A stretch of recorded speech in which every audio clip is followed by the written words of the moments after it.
Om Swastiastu, Om Awiganam Astu, Namo Buddhaya. Sahabat muda, sahabat milenial, kemudian para teman spiritual, para sepuh, panitia guru yang saya hormati, yang saya muliakan di tanah Bali, kemudian di alam Nusantara. Sahabat muda, sahabat milenial, hari ini saya ingin berbagi lagi. Nah, berbagi tentang apa? Tentang fenomena alam yang sangat luar biasa, yaitu gerhana bulan. Jadi gerhana bulan yang kemarin di hari purnama kelima kemarin itu mestinya full ya, terang, dan alam sepertinya disinari oleh bulan itu sendiri, candra itu sendiri. Nah, di sana di saat purnama dipercaya oleh umat Hindu, di saat purnama bulan yang sangat full di sana menerangi, kalau orang Bali bilang nyuryanen, mesurya, memberikan sinar kepada umat-umatnya untuk lebih hidup yang lebih baik dari sebelumnya. Karena di sana dewa-dewa akan memberikan suatu anugerah-anugerah yang suci, anugerah-anugerah yang sangat luar biasa kepada umat-umatnya. Nah, tetapi di sini menurut saya, jadi pandangan spiritual saya di sini. Nah, di sana pada waktu bulan itu yang terang itu ditutup oleh warna hitam dan gelap gulita. Di sanalah jalannya yang Betari Durga, di mana Durga Ludra turun ke bumi ini. Nah, beliau turun bumi dengan tanda-tanda tertentu. Ya, seperti mungkin adanya petir yang menyambar daripada Pura Uluwatu itu sendiri. Kemudian ada juga petir yang menyambar tempat-tempat lain seperti yang terjadi di Setra Gandemayu di rumah saya. Ada petir menyambar pohon yang ada di sana, dan pohon jaka namanya. Nah, kalau kita di Bali, pohon jaka itu lebih identik dengan tempat roh-roh halus, tempat genderuwo, tempat-tempat yang tidak bagus di sana. Ini roh-roh halus yang suka mengganggu. Nah, di sana tempatnya, di pohon jaka itu. Nah, itu namanya jaka tunggul ya. Jadi jaka tunggul dan tempatnya. Nah, di sini menurut saya itu bukan negatif.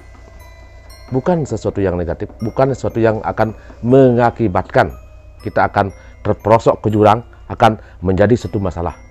Tidak. Bagi saya itu tidak. Karena apa? Karena di sini kita disadarkan, sahabat. Disadarkan oleh alam semesta itu sendiri. Disadarkan oleh Dewi Durga yang akan datang ke bumi ini untuk menyadarkan umat-umatnya. Karena di sini telah bergeser, sangat-sangat bergeser. Jadi orang-orang spiritual mungkin mengaku dirinya suci ya, mengaku dirinya adalah orang yang sangat disucikan. Kemudian mereka mengatasnamakan dewa, mengatasnamakan Tuhan, kemudian menciptakan. Tetapi dalam kehidupannya sangat berantakan, bahkan menipu. Bukan menipu saja, bahkan dia membuat statement mengubah tradisi-tradisi yang ada di alam Bali ini. Dan yang paling menjijikkan adalah mereka melakukan hal-hal nista seperti selingkuh dan lain sebagainya. Karena sekarang kita tahu, masyarakat juga tahu, banyak yang kerawahan yang tidak benar, betul. Seperti lagunya sahabat kita itu betul, saya setuju itu. Kerawahan yang tidak benar, kerawahan yang membikin-bikin, kerawahan yang ngai-ngai, banyak. Orang gila karena belajar, banyak. Karena apa? Karena mereka sudah terobsesi oleh hal seperti itu, terhalusinasi. Tetapi banyak juga orang kerawahan yang betul-betul kerawahan, betul-betul dipinjam oleh roh-roh suci di tubuh manusia itu sendiri. Banyak sekali. Tetapi banyak orang gila karena apa? Karena belajar. Kenapa? Mereka belajar tidak melalui satu proses. Orang belajar ilmu suci itu melalui satu proses, namanya mewinten, membersih. Nah, baru kita akan membuka kitab itu sendiri. Nah, kemungkinan besar 90% akan menjadi CD dan pintar. Tetapi kalau itu tidak dijalani akan menjadi gila. Tentu, saya setuju. Tetapi lagu itu menyentuh yang negatifnya aja, tanpa mengatakan yang positifnya. Nah, itu di sana menjadi kontradiksi, jadi viral kemarin itu lagu itu. Saya setuju, tapi kurang sedikit begitu. Saudara milenial, nah terkait dengan itu, saya sempat membuka channelnya Abiasa Nusantara Majapahit. Nah, kalau saya setuju dengan paparan beliau, karena beliau di sana mengatakan bahwa di Bali banyak yang bergeser. Di Bali banyak masuk aliran sampradaya, kemudian bahkan pura dianggap main-main. Mengubah tradisi budaya kita, mengubah hal-hal yang sudah diwariskan oleh nenek moyang kita, kemudian dipakailah suatu candaan di sana. Karena tradisi budaya adalah warisan, tidak boleh diubah. Di sana katanya ada pura Tualen. Nah, beliau mengatakan Tualen adalah yang Ismoyo, yang Sabdo Palon, erat kaitannya dengan Sabdo Palon, yang Ismoyo. Di sana katanya pura itu dimasuki oleh Hari Krishna, sampradaya yang ingin mengubah pura itu sendiri. Nah, kalian bisa simak di Abiasa Nusantara. Baru saja saya simak tadi. Saya sangat setuju itu. Dan yang bergeser di sini adalah bagaimana anak-anak muda itu, anak-anak yang baru kemarin itu, dia belum siap dengan spiritualnya, kemudian melangkah jauh sekali. Kemudian di sana akan terjadi sesuatu yang kurang menyehatkan di sana, sahabat. Kenapa? Anak-anak muda itu sudah terlanjur masuk, ingin tampil, ingin kelihatan suci, ingin terlihat dan lain sebagainya. Tetapi anak-anak muda itu, bagi yang demikian itu, tidak mengerti apa sesungguhnya arti spiritual itu sendiri. Nah, terkait dengan petir yang menyamar daripada pura Uluwatu itu, dan petir yang menyamar daripada pohon jake itu, saya anggap itu positif.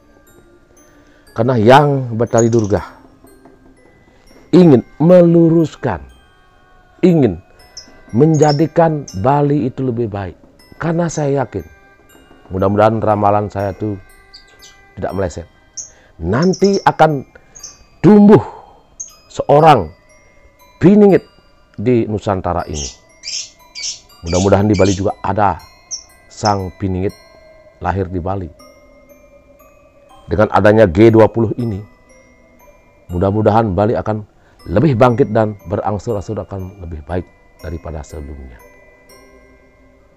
Karena saya merasa dan sangat meyakini sekali, di sini saya mengikuti arahnya beliau, Ide Dewi Durga yang Betari Mami. Kalau di Bali lebih dikenal dengan yang Betari Durga, sinarnya beliau lah Ratu Niang Sakti. Di mana-mana beliau sudah ada sekarang. Termasuk kemarin tempat di Durga Kutri, saya datangi istananya beliau. Sangat-sangat luar biasa. Nah, di sini yang Betari Durga tidak membiarkan umat-umatnya itu meremehkan, melecehkan, sedikit-sedikit membawa nama Ide Ratu Niang. Sedikit-sedikit membawa nama beliau. Dia mengaku bakti sama beliau. Dia mengaku sangat menghormati beliau. Dia sangat subakti dan sangat-sangat luar biasa bagaimana dia tuh tampil di hadapan publik. Tetapi kenyataannya, kalian mungkin tahu ya. Mungkin sebagian orang tahu. Di sana banyak skandal, sahabat. Banyak hal-hal yang perlu dicermati, diperbaiki. Kenapa? Di sana banyak skandal, banyak prostitusi. Saya tahu itu. Seorang yang punya suaminya masih hidup, masih berkeluarga dia, tetapi dia nangkil sama selingkuhannya. Kemudian ada orang bermiliar-miliaran dia jual Banten. Sampai beratus-ratus juta jual Banten. Bahkan dia tuh menyuruh antek-anteknya tuh bikin Banten. Bahkan anak buahnya sendiri yang mengaku banyak Bantennya kurang katanya. Harga Banten tidak lebih daripada 100 juta, udah dijual miliaran. Nah itu. Di sini kita harus berkaca diri. Di sini kita harus menatap diri kita sebaik mungkin. Koreksi diri kita di sini. Untuk kedepannya, kenapa saya anggap positif? Karena ide yang batarimami, batadruga, ide yang sinuhun, ide sang yang siwa, ide akan turun ke bumi ini untuk apa? Untuk memperbaiki hal-hal yang seperti itu. Makanya saya sebagai manusia juga saya nggak sempurna, banyak kekurangan saya, tetapi saya berusaha untuk memperbaiki diri, untuk menyempurnakan diri saya sendiri, walaupun tetap kita merasa ada kekurangan di sana. Terkait dengan itu ya, saya harapkan anak-anak muda, marilah kita kawal, marilah kita ikuti jejak tapak leluhur kita yang dari dulu sampai sekarang. Mari kita ikuti. Saya tahu betul banyak orang Bali yang datang ke tanah Jawa. Untuk apa? Untuk kembali napak tilas, kembali membangunkan bagaimana ajaran Jawa yang sesungguhnya itu. Saya tahu itu. Dan saya bahkan pernah berkonsultasi dengan orang Jawa Romo ya, dengan orang Bali yang pernah ke Jawa. Saya berkonsultasi, hampir sama. Kenapa? Di sana saya dapatkan sari-sari. Di sana saya dapatkan hikmah bagaimana orang Jawa kuno itu, yang notabene sekarang ada di Bali, sebagiannya itu hidup di Bali, menciptakan hal-hal yang sangat luar biasa, hal yang sangat medis. Baik itu tentang pengentasan roh, baik itu tentang pecaruan, baik itu tentang cara dan tata untuk menghadap dan melakukan upacara ritual orang Jawa kuno itu sendiri. Saya sendiri bisa tertarik, sahabat, sangat tertarik sekali. Bagaimana ajaran-ajaran Jawa kuno itu sangat-sangat menyentuh hati kita, sangat-sangat memuliakan hati kita apabila kita bisa melakukan hal itu. Karena di sini saya dapat katakan, janganlah kita membalikan Jawa, karena Jawa sudah ada warisan-warisan yang ada di sana.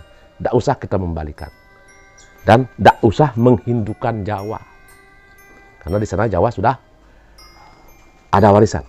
Contoh sekarang di Jawa ada pura-pura, ada tradisi, ada budaya. Itu contoh yang paling sangat sederhana. Kemudian orang Jawa sana mendirikanlah pura-pura itu dengan ciri khas Jawanya.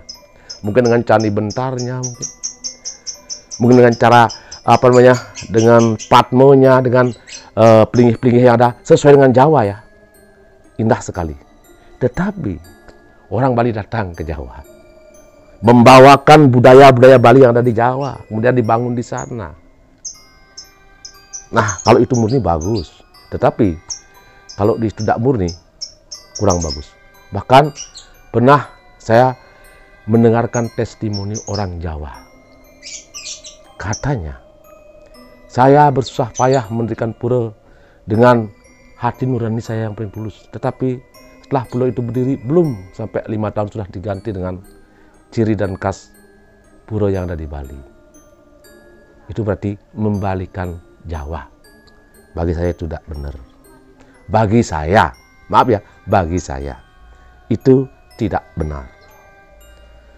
Jadi saya malah berharap saya bisa belajar lebih banyak lagi tentang Jawa, tentang Jawanya, tentang warisan nenek moyang kita yang ada di Jawa, yang erat kaitannya dengan Hindu yang kita percayai sekarang. Itu yang malah saya ingin gali di sana. Intinya, di sini adanya kejadian-kejadian yang kemarin itu, kalau kita mengacu kepada ide yang Batara Durga, kalau kita ngeh di sini, orang-orang Bali banyak meninggal yang perempuan, sahabat. Bahkan cantik-cantik orangnya. Bahkan dia tuh dilihat dari biografi orang yang meninggal itulah dia baik-baik orangnya. Nah, kenapa justru meninggal? Nah, itu banyakkan perempuan, baik di negara, baik di Karangasem, dan di mana itu perempuan semua itu yang meninggal.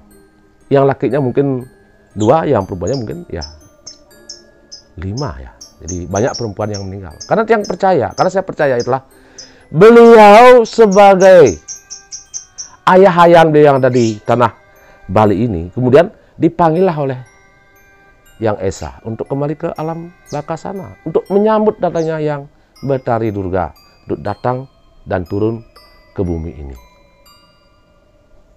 Sahabat muda, sahabat milenial, marilah kita lebih bijaksana menanggapi hal-hal yang seperti yang ada di Uluwatu, dimanapun, tentang banjir bandang, malapetaka, kemudian semua yang ada di Bali.